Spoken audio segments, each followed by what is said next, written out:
Ronan, and yeah, I just had an exhibition that I wanted to talk about, but I also wanted to introduce my work to you if anyone hadn't seen it already. So yeah, I do photography. Most of my subjects are, well, I started with family, so I kind of fell into photography. I wanted to be a stylist first, actually, and then I assisted for 3 months and realized I didn't like clothes that much. And so realized I way preferred faces and people and stories, so I kind of switched into photography.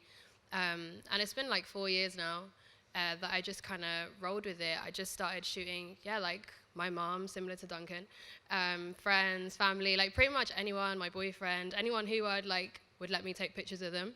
And then I started with models and tested, and after maybe 4 or 5 months, I realized that I was just kind of shooting anyone that would allow me, and I wasn't being choosy over who I photographed. And I think once I decided who I wanted to photograph and why, and I kind of stuck to photographing people that I guess I had some connection to, or it was something about their face that I was interested in, or something about their energy that drew me in, that's when I kind of really started to work out what my style was. And obviously after experimenting with lights and things like that, I found that I just like shooting natural light, and I just like shooting people in a kind of a real and honest way, which for me is just me and them and the camera. And I'm really not technical, so I kind of learned how to use, I shoot with film, mainly because my boyfriend had a film camera at the time, which I was using. And then I bought my own film camera, and I kind of just started that way. And then I eventually got a medium format camera at the beginning of last year, which my friend Ruby sent me loads of YouTube videos on, and we kind of worked that out together, which is kind of nice, because I think sometimes people think that to do photography you have to know a load of technical stuff, or generally need to know something about photography, and I didn't. I just kind of went in wholeheartedly and worked in retail part-time until I could focus on it by itself.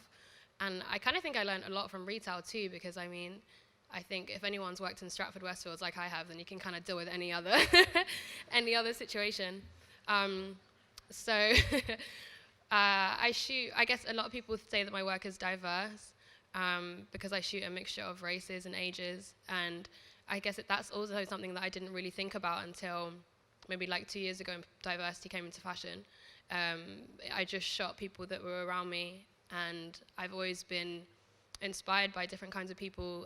This shoot actually that's on the screen now, I did a couple months ago, because I kind of always neglected brown, probably some sort of inner prejudice. But I neglected brown, and I never really paid much attention to it. And in this shoot, I kind of wanted to recreate those typical, well, those iconic Kate Moss images where she's a cowboy, which is something that I never related to, but I wanted to use brown and use people that look more like I do to, I guess, create images that related to me, that I hope that if somebody younger or somebody else sees them, they feel like they can be empowered by them, or it's okay to kind of create your own iconic images. So that's pretty much my work. This was kind of major. I shot Serena Williams 2 weeks ago, which I'm still kind of gassed from. So threw them in. I wanted to put these in here though, because I really try and see everybody as equal. So even if I shoot, I didn't even think it was that big a deal until it came out. And whenever I shoot somebody, I really try and put them on the same level as me, because they're just a person, and I don't want to get freaked out, and I don't want to feel that somebody's better than I am just because of who they are or what they've achieved. And Serena's achieved so many amazing things, but I try to also be proud of my small achievements too. That's super important. So another thing that I was really, really proud of was this exhibition, I'm Home, that I had in October. So the idea kind of came about last year. I went to the Soul of a Nation exhibition at Tate, which was showcasing a lot of black artists. I also went to one at South London Gallery, and I kind of just felt like there are not many opportunities to see the work of black British photographers, or artists in general, but photography specifically.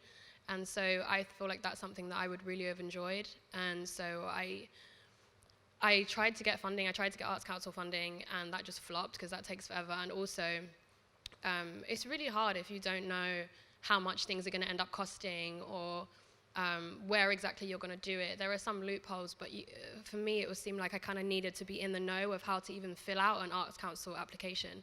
And so I kind of tried. I looked for a space for about 6 months, and then I eventually found somewhere that would let it to me for a relatively cheap-ish price, a doable price. Because I guess after looking for Arts Council, reaching out to brands, and nobody wanted to give me funding for it because I guess it is sort of a risk, I just decided to pay for the whole thing myself, which again is also a little bit tricky because, I mean, it's not like I'm made of money or anything, but I think it's really important for me to invest in my own work, especially when it comes to creating a space for myself within the industry, especially within an industry where I might not,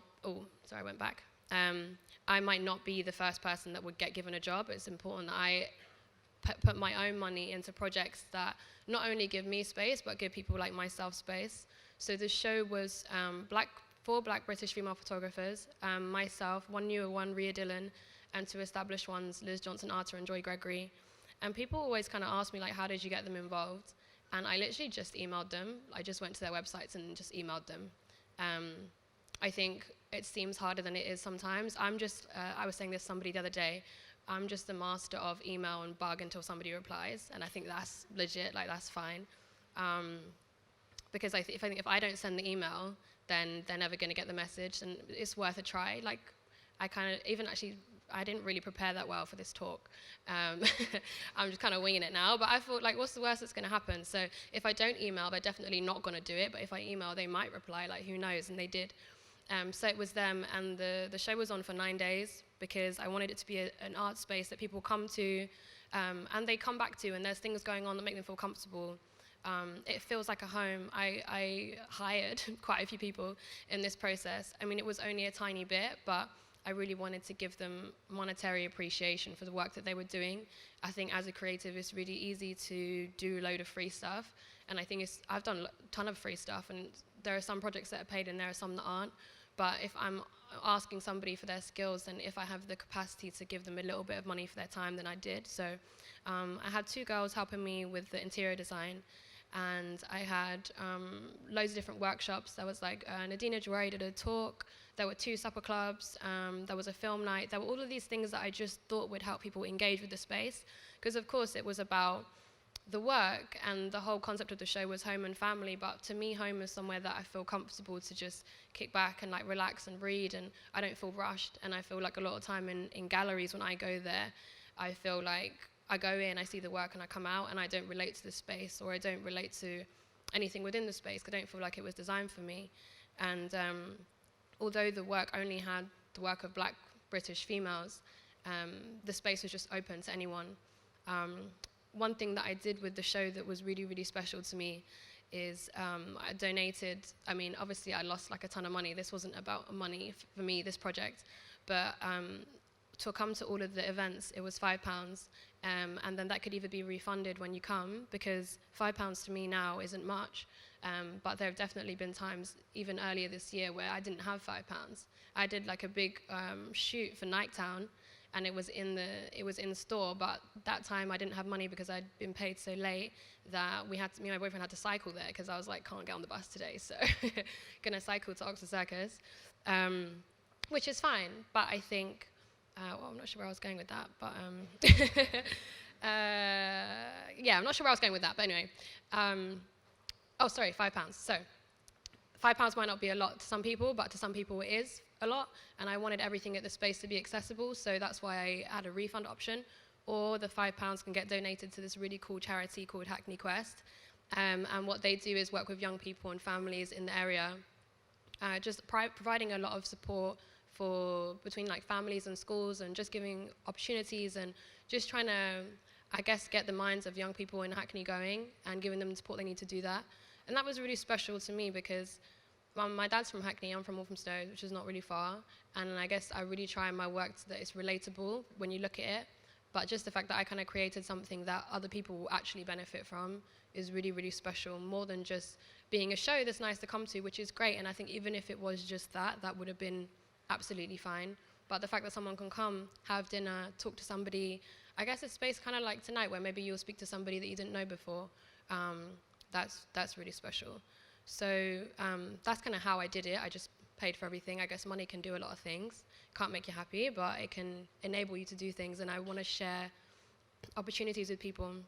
I'm really not somebody who's precious about like contacts or precious about clients, because I think there's space in the industry for everyone, and I try not to be competitive with anybody because I'm the only person that can do what I do, and so I shouldn't feel competitive for somebody else because they're going to be the only person to do what they do.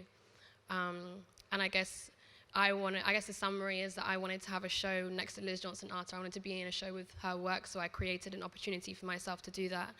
And that's kind of how I try to work in the rest of my work. So yeah, that's my show. Thank you all for listening to me, and I hope you enjoyed my little insight.